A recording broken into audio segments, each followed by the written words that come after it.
tema de hoje é dietas vegetarianas e alimentação coletiva.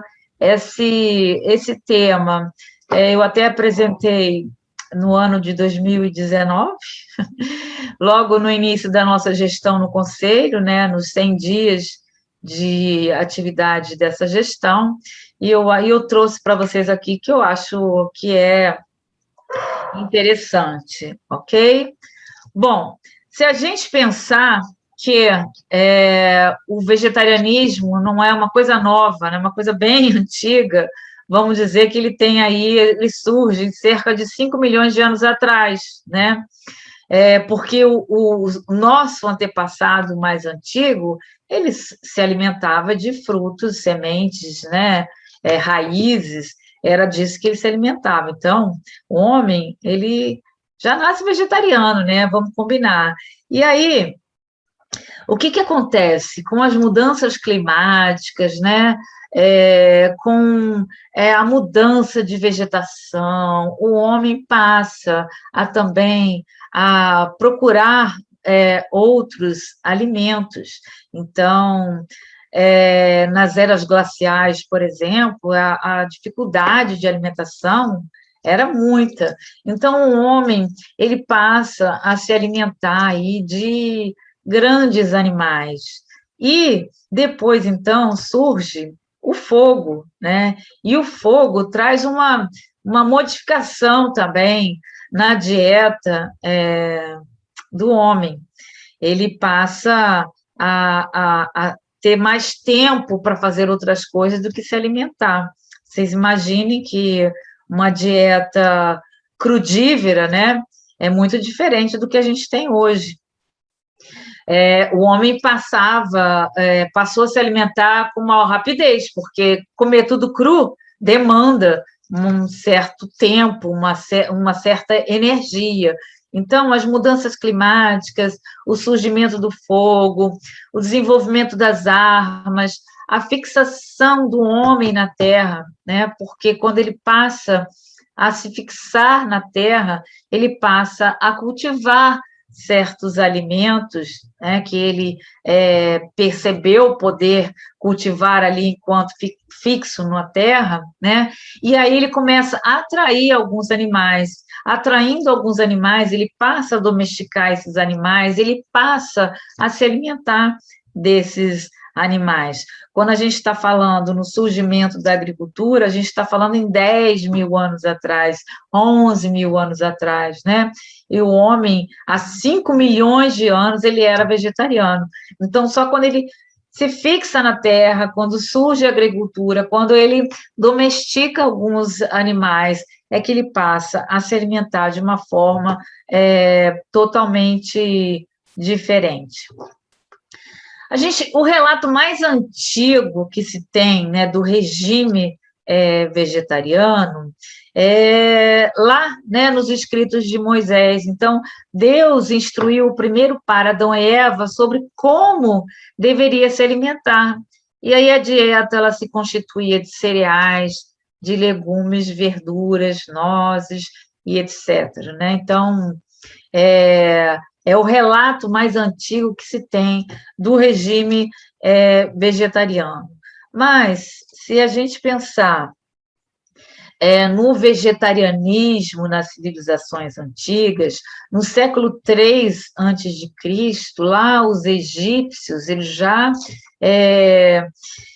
cultivavam, né, alimentos e adotavam o vegetarianismo porque achavam que isso lhes dava um poder kármico, um poder de reencarnação, né? Então, isso no século III antes de Cristo. No Japão e na China, por ter um clima e um terreno propício, então era cultivado mais os cereais, sobretudo o arroz. E o primeiro rei e profeta chinês, ele já cultuava o vegetarianismo, né? Então, isso há muitos anos atrás, no século III antes de Cristo, né? 3.200, por aí. antes de Cristo. Na Índia, né, há muito tempo se venerava ali as vacas, né, porque elas não poderiam ser consumidas, porque seriam divindades. E quando surge, né, o budismo, o hinduísmo, também o vegetarianismo é cultuado. E aí, com a yoga, com a meditação, mais ainda, né? Então, o vegetarianismo foi sendo colocado de forma, assim, muito ligada às divindades, né? Ao poder kármico, à reencarnação, enfim, né? Então, vejam que não é uma coisa nova. Falar hoje em vegetarianismo é uma coisa muito antiga, né? Não tem nada de novo. Para os povos celtas e astecas, né, eles eram intimamente ligados à natureza. Então, a carne era reservada para grandes ocasiões, né? Então, as festas que serviam para estreitar laços sociais e ligar o mundo ao mundo dos deuses pagãos, né? Então, tem essa coisa da divindade, de poder, né, se reencarnar ou poder, ou ter um poder cósmico aí. Então, vejam que está muito ligado a isso, né? E nas civilizações antigas, a cultura alimentar, né, estava muito ligada à uva, né, à videira, o trigo, o azeite, né? Então, eram símbolos de uma vida mais simples, de uma vida que não exigia nenhum exagero, né? Então, era uma coisa bem simples. Mas o pão, né, era símbolo aí, o pão na cultura das civilizações antigas também decorria de um princípio da ciência dietética, que colocava aí o pão no topo da escala de nutrição. Então, os médicos gregos, eles viam aí o equilíbrio, não sei se vocês se lembram, né, na graduação, né, de Hipócrates, que ele fala entre o quente e o frio, o seco, o úmido, né? Então, isso tudo, esses ensinamentos de Hipócrates também levavam à alimentação vegetariana. A carne não era utilizada, né? Então, é importante aqui que a gente tenha, deixa eu só colocar isso aqui. Que a gente tenha essa noção, né, de como que isso foi acontecendo no decorrer do tempo, né? E Pitágoras e Platão, eles argumentavam, né? Eles advocavam da dieta com a dieta sem carne por conta das questões éticas também, né? De todo os maus tratos aos animais, né? Então, eles apresentavam 3 pontos, né?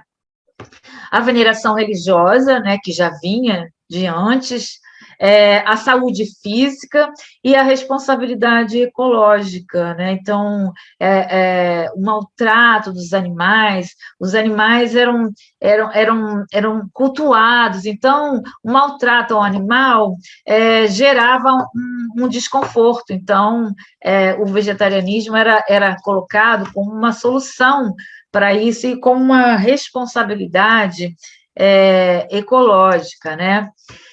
E depois, né, se a gente for falar no cristianismo, a gente pode resgatar aqui na Idade Média, né, quando surgem os mosteiros, e antes disso, quando surgem os ermitões, aqueles que ficam isolados, né, meditando por muito tempo, surgem as várias comunidades, e aí surgem as várias regras, uma delas, a regra beneditina, que acho que a gente já falou no início lá, em alimentação coletiva, vocês devem se lembrar daquela aula que toda a alimentação dos monges era muito voltada para a simplicidade. Então, exigia um certo jejum, exigia uma restrição à carne, a carne vermelha, principalmente, não sei se vocês se lembram, era muito ligada à sexualidade, ao, ao sexo, né? A masculinidade, a força, né? Então, fazer a restrição à carne significava ter uma certa simplicidade, ter uma dieta mais ligada aos pobres, similar aos pobres, né? E a Idade Média aconteceu muito de essas pessoas que eram ligadas ao vegetarianismo, elas eram perseguidas, porque a carne tinha um certo significado de poder, então só os mais nobres que poderiam se alimentar da carne. Então, os mais abastados tinham a condição, né, de se alimentar de carne e os povos mais pobres não. Então, aqueles que advocavam, que seguiam, né, a dieta vegetariana, muitas vezes eles eram perseguidos. Então, a Idade Média tem muito disso, né? E no século XVIII é que se resgata, a gente está falando de Idade Média, que vai entre 900 e 1400, né? Então, depois, no século XVIII, é que surgem aí alguns movimentos que vão fazer, dar proteção aos animais, porque o abate dos animais era muito cruel, né? Então, certos nomes, certas personalidades chamavam a atenção porque advocavam com relação ao vegetarianismo, né? Por conta disso. E o Kellogg, John Harvey Kellogg, o fundador, né, dos cereais Kellogg's, ele já no século XVIII, ele surge, então, a Igreja Adventista do Sétimo Dia, em que prega aí o vegetarianismo. E aqui, no Iluminismo, com Leonardo da Vinci, um pouco antes, né, bem antes, na verdade, também Leonardo da Vinci era um vegetariano, então ele falava, rei dos animais, é como o humano descreve a si mesmo, eu te chamaria rei das bestas, sendo tu a maior de todas, porque as ajudas só para que elas te deem seus filhos, para o bem da tua goela, a qual transformaste num túmulo para todos os animais, né? Isso é escrita de Leonardo da Vinci, né? Muito interessante essa fala. Bom, isso aqui foi antes, Kellogg John Harvey Kellogg foi o fundador da Igreja Adventista do Sétimo Dia, em que advocava aí, né, o vegetarianismo também. Então, vejam, né, como isso tem uma história. Quando surge a Primeira Guerra Mundial, em que os britânicos forçam a todos os seus habitantes, toda a sua população, a plantar o que comer, né? Os britânicos, depois os americanos, uma campanha para plantar o que comer, porque não se tinha, né? Era uma restrição dietética muito grande na época da guerra. Então, as pessoas tinham que plantar nos seus quintais, nas ruas, porque não tinha alimentação nem para os soldados e nem para toda a população, né? Então, essa foto aqui é muito emblemática, né? Porque as cenouras aqui foram colocadas como sorvete, tadinha das crianças, né? Olhando o sorvetinho de cenoura, mas era uma época em que se plantava apenas vegetais, né? O consumo de carne aqui não tinha condição na guerra. Então, mais uma vez, o vegetarianismo aí ganha uma visibilidade. E se a gente for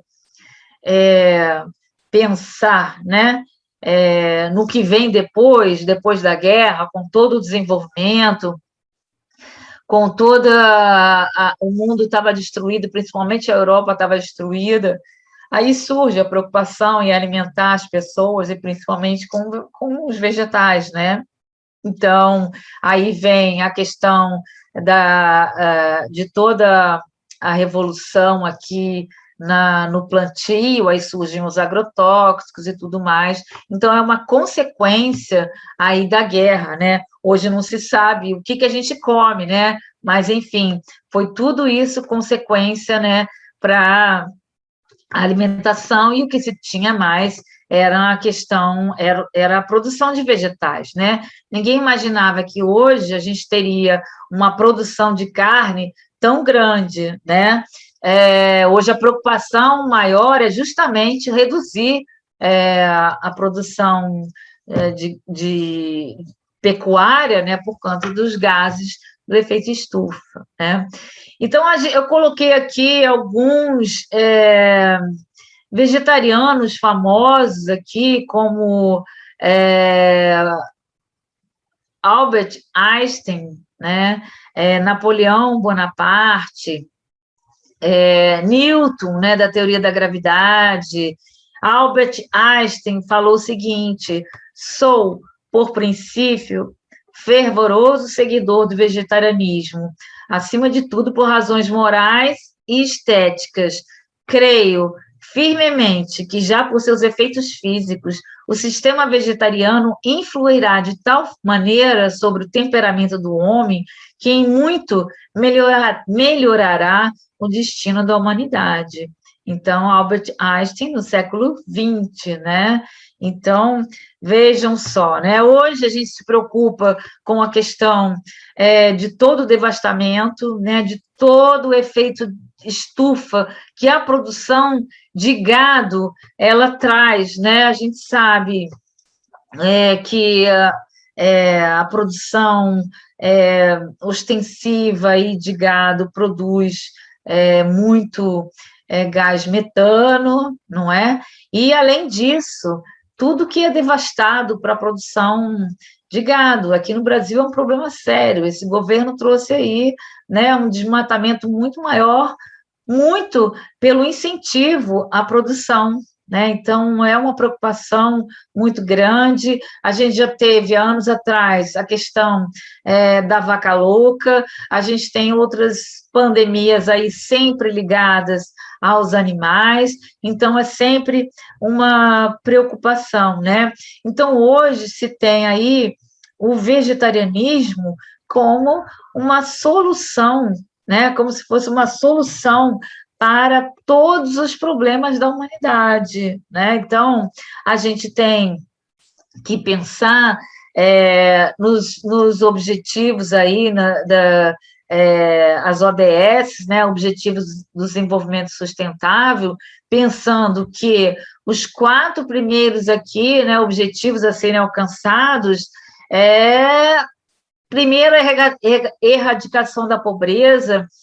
Segundo, a fome zero e a agricultura sustentável. E terceiro, saúde e bem-estar. Então, são objetivos do desenvolvimento sustentável a serem, né, atingidos até 2030, mas que a gente está muito longe de alcançar esses objetivos, não é? A gente não pode esquecer dessas metas.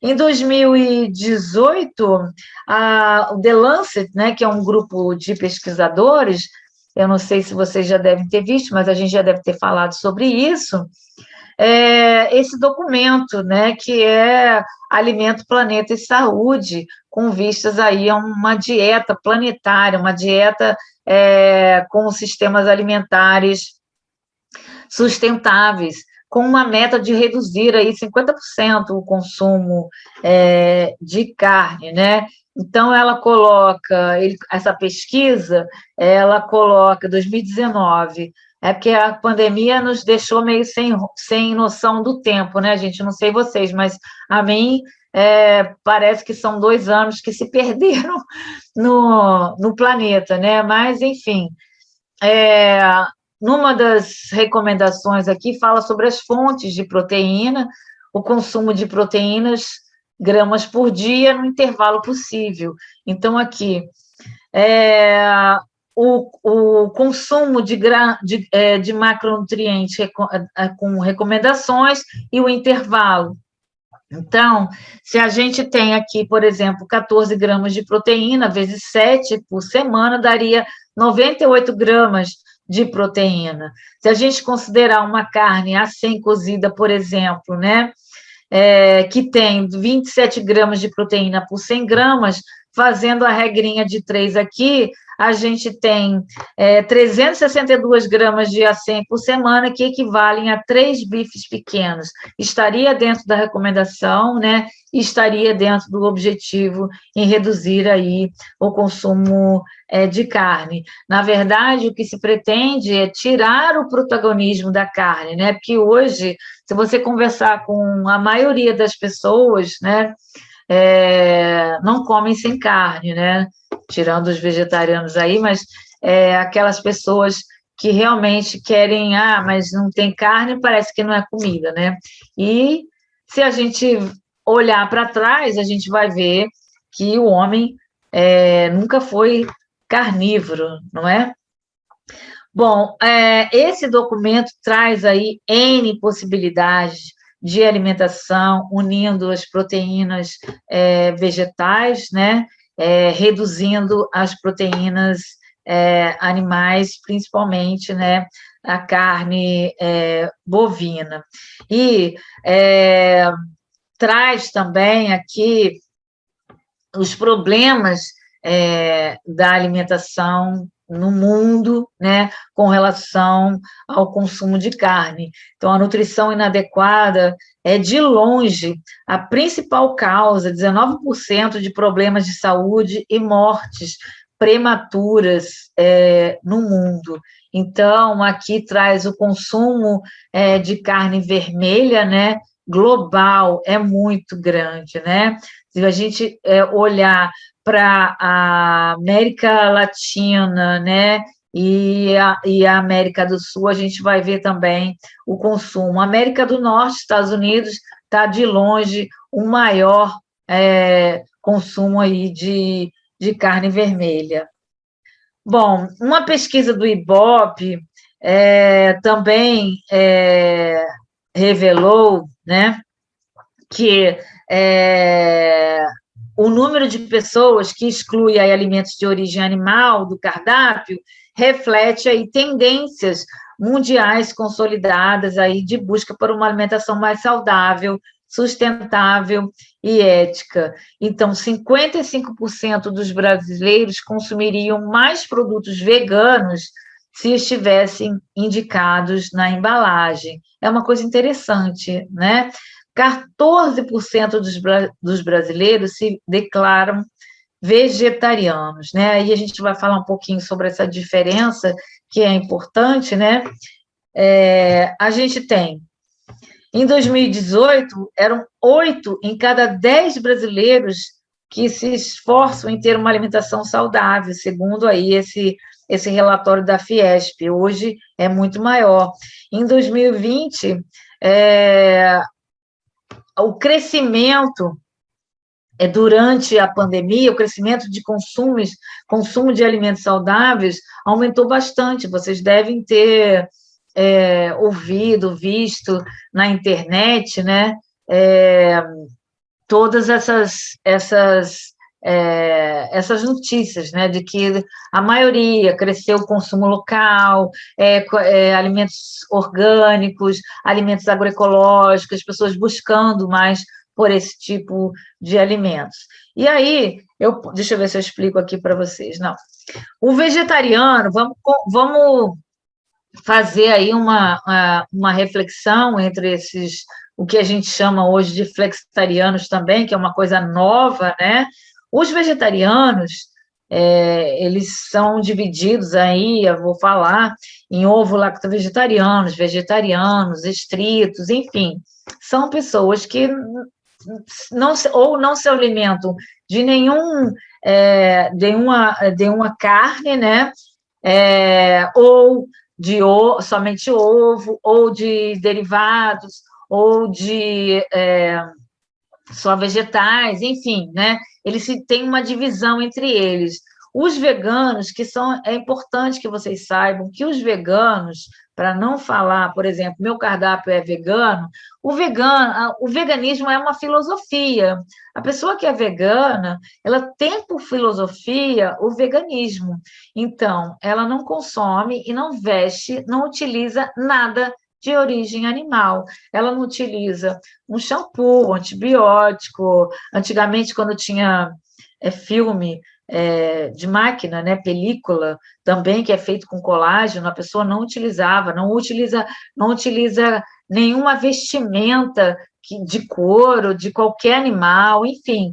O veganismo é uma filosofia. Eu não posso dizer que meu cardápio é vegano, né? Porque ele pode ser vegetariano, ok? Nos seus diversos segmentos, mas ele não é vegano.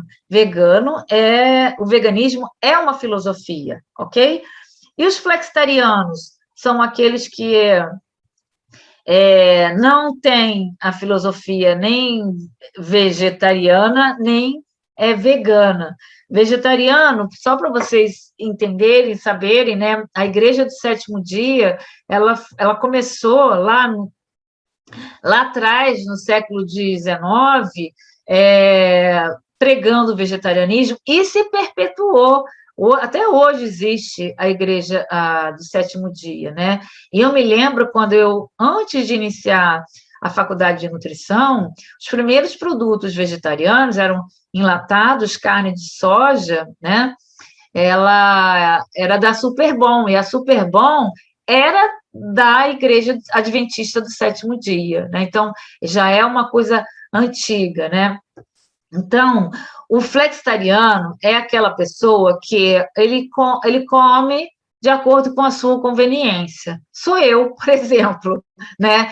Eu não compro carne, não consumo carne em casa, né? Porque não me atrai, não gosto, principalmente frango, depois que a gente vê tanto documentário, né?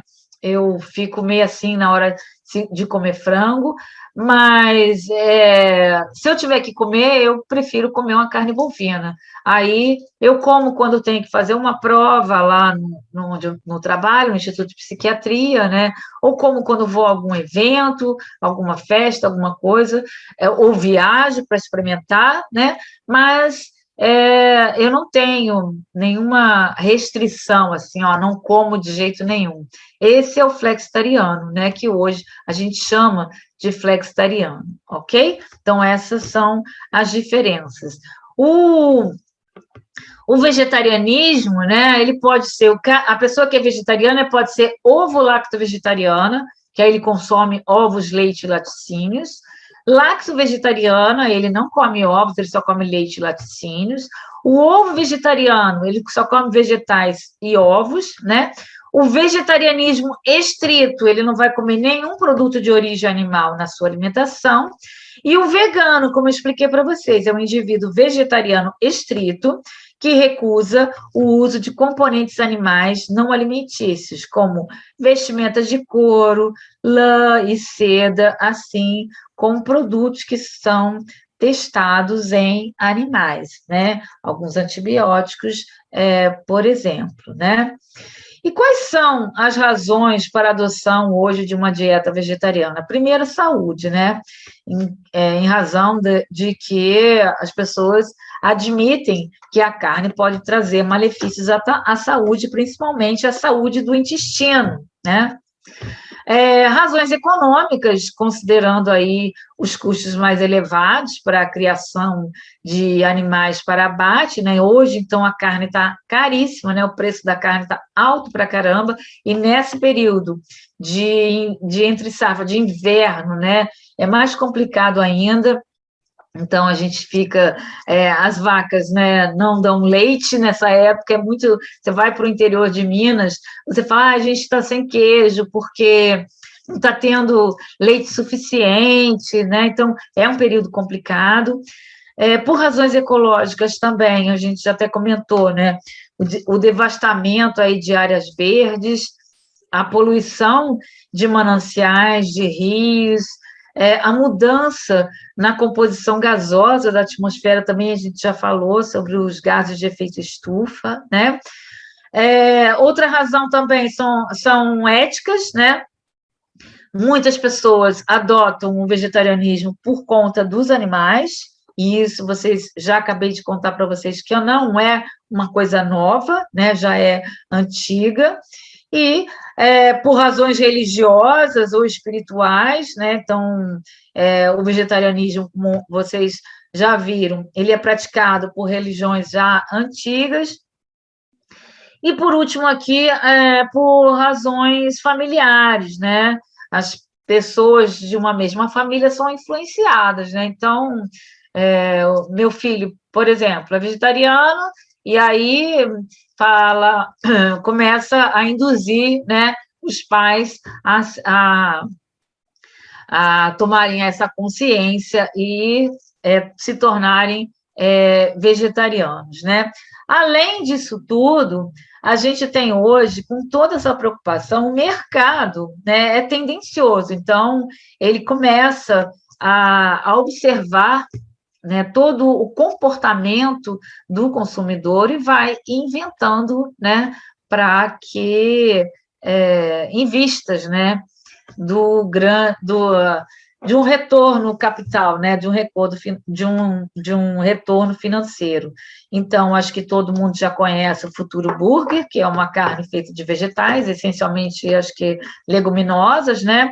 Mas vamos combinar que não é um produto natural, para ele ser produzido, né? Se vocês olharem lá os ingredientes na caixa, vocês vão ver que tem vários aditivos, né? Então, vejam como o mercado é tendencioso, né?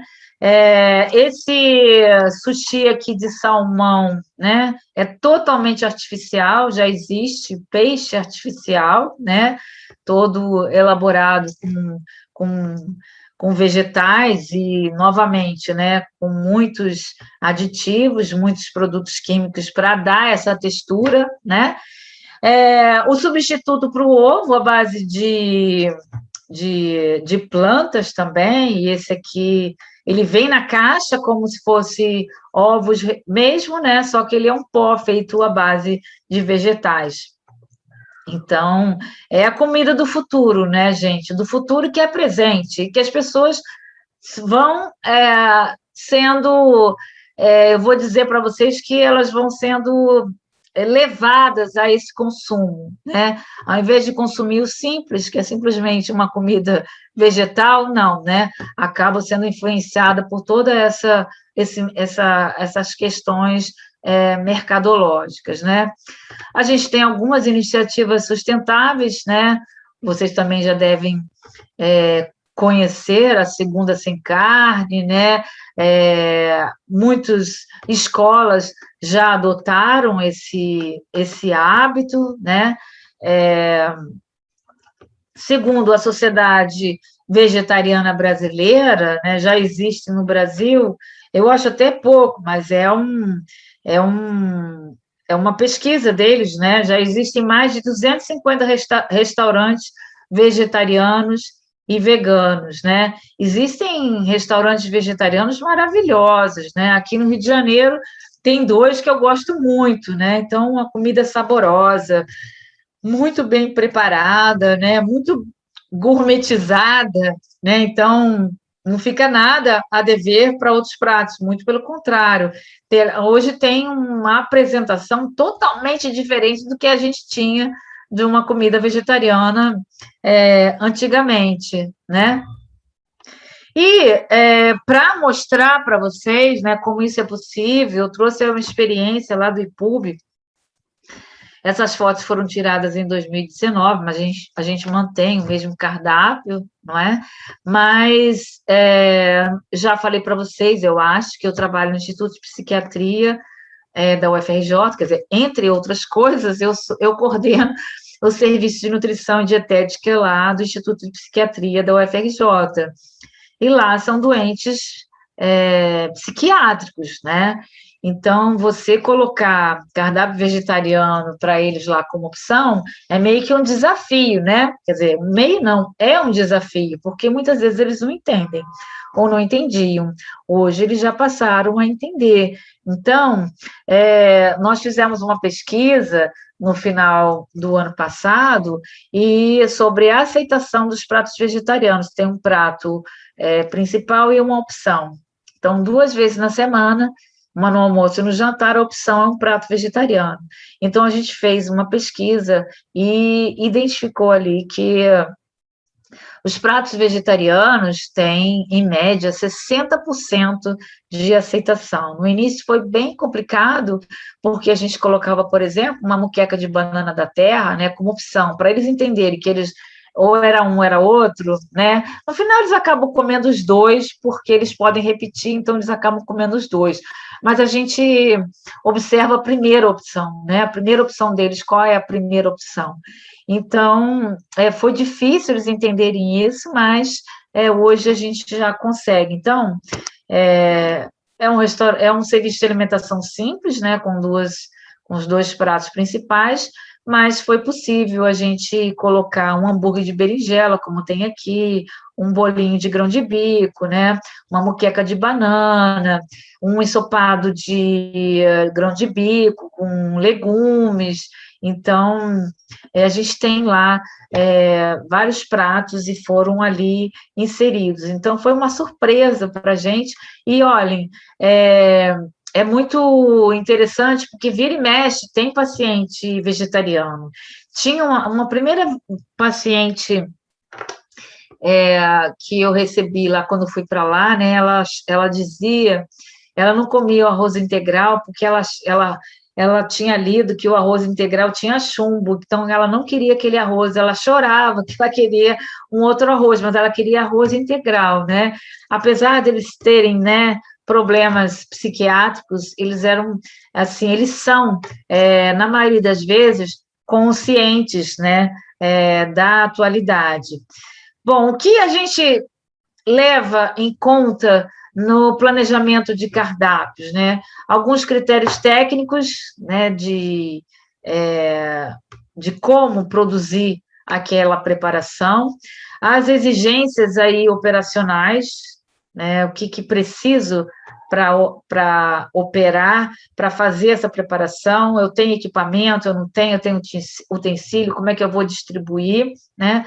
As exigências administrativas, claro, né, para a gente, quando a gente administra um serviço de alimentação e nutrição, a gente tem, né, uma gama de critérios técnicos administrativos a serem seguidos e, logicamente, obviamente, as restrições de custo. Mas um prato vegetariano, mesmo que ele leve queijo, se for o caso, né, ele fica bem mais barato do que um prato com a proteína animal, né?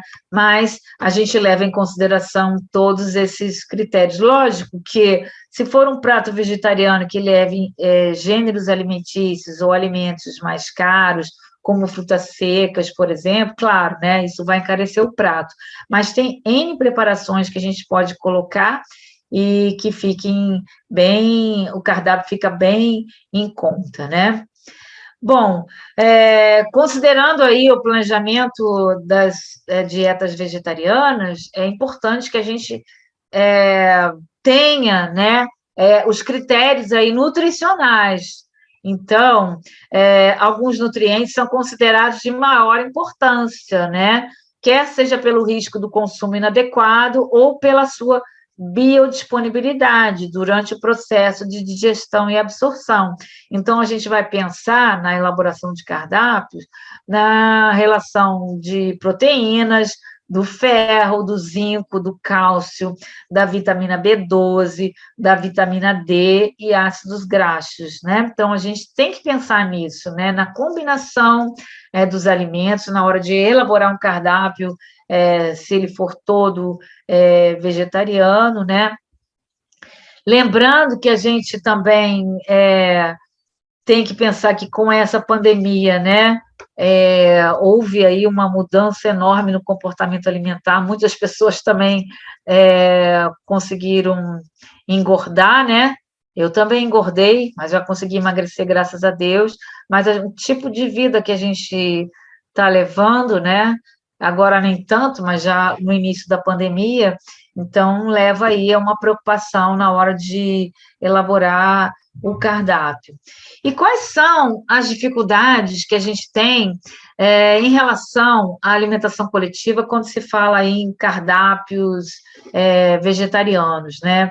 Primeiro, a falta de conhecimento, eu acho que por isso que eu trago para vocês, né, todo esse contexto aqui do vegetarianismo, né? Então, não se tem muito conhecimento com relação a isso, né? A limitação dos cardápios, muitas vezes o contrato, o termo de referência, né, ele não permite que se faça certas alterações. Um outro ponto é a falta de técnicas culinárias, a falta de pessoas capacitadas, né, com técnicas culinárias, e a questão da técnica dietética também, não só a técnica culinária, como a técnica dietética. Então, como fazer um hambúrguer de berinjela para que ele fique bem apresentável, que ele pareça um hambúrguer, você coloque ali no balcão de distribuição e ele fique, né, de uma maneira que aguce a sua curiosidade de experimentar. Então, eu acho que uma das maiores dificuldades em alimentação coletiva é a falta de técnica culinária, é a falta da técnica dietética, né? Um outro problema são os ingredientes secretos, né? Aquilo que você muitas vezes não é permitido e aquele cozinheiro, aquela cozinheira utiliza. Então, eles acharem que tem alguns ingredientes que devem ser utilizados, como caldo disso ou caldo daquilo, ou amaciante de carne, né? Algumas, o próprio amido, né? Eu brigo a beça lá no IPUB, porque vira e mexe eu acho que eles colocaram amido para engrossar o molho, porque eu não acredito que aquele molho esteja daquela forma, né, sem ter sido engrossado, porque o molho que é reduzido, ele tem uma textura diferente do molho que é engrossado com farináceo, mas enfim. Um outro problema é o protagonismo da carne, né, como eu já falei para vocês, como as pessoas são totalmente voltadas para a carne, as pessoas não comem sem carne, não é? Então, isso é bem complicado. Os nossos próprios funcionários acham que se não tem carne, não tem comida, não é? E o preço dos produtos, né? Aí a gente tem que avaliar o custo e o benefício. Então, eu acho que essas são grandes dificuldades em alimentação coletiva, né? E lembrar o que o consumidor vegetariano espera, né? Isso é uma coisa que a gente precisa ser crítico, né? Primeiro, ele precisa ter informações precisas sobre a composição dos pratos, ele precisa saber o que tem ali. Então, tem que ter lá a discriminação no cardápio. O que tem naquele cardápio? Ter a preocupação em oferecer opções vegetarianas estritas, né? Aquele vegetariano que não come queijo, que não come ovo, né? Que não nada com leite, só come vegetal. Então a gente precisa pensar nisso. Também o vegetariano ele espera que haja uma variedade de pratos vegetarianos. Gente, hoje não tem desculpa. Hoje tem receitas mil de pratos vegetarianos. Tem perfis no Instagram, né?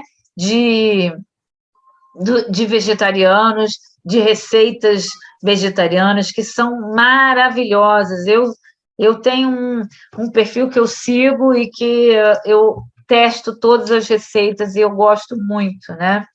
Uma outra coisa que a gente precisa saber, e aí é importante que a gente tenha um certo conhecimento de técnica culinária, de técnica dietética, né? Um pouquinho de gastronomia. É importante, gente, que a gente conheça a nomenclatura, né? De, de pratos. Então, é poder fazer uma adaptação de pratos tradicionais. Pegar um prato tradicional e a gente fazer uma adaptação, transformá-lo, né? E também fazer uma apresentação adequada, uma apresentação visual incrível, né? De dar água dar água na boca, né? Brilhar os olhos e, logicamente, ter um prato que tem um sabor bem agradável, né? E por último, eu gostaria de falar para vocês que é muito importante que a gente tenha uma atenção, é, uma grande atenção à apresentação dos pratos e que a gente tenha uma criatividade na hora de elaborar o cardápio, não é? É muito importante. É uma coisa que veio para ficar, né? Tem muita gente que está nessa, né? Do vegetarianismo, tem muita gente preocupada com o bem-estar animal, a gente tem certificações aí, bastante certificações para alimentos com relação a isso, e eu acho que a gente precisa dar uma atenção especial, porque não é possível que a gente coloque lá prato vegetariano, legumes cozidos, legumes grelhados, legumes salteados, né? Então, tem uma infinidade de pratos aí que a gente pode incrementar.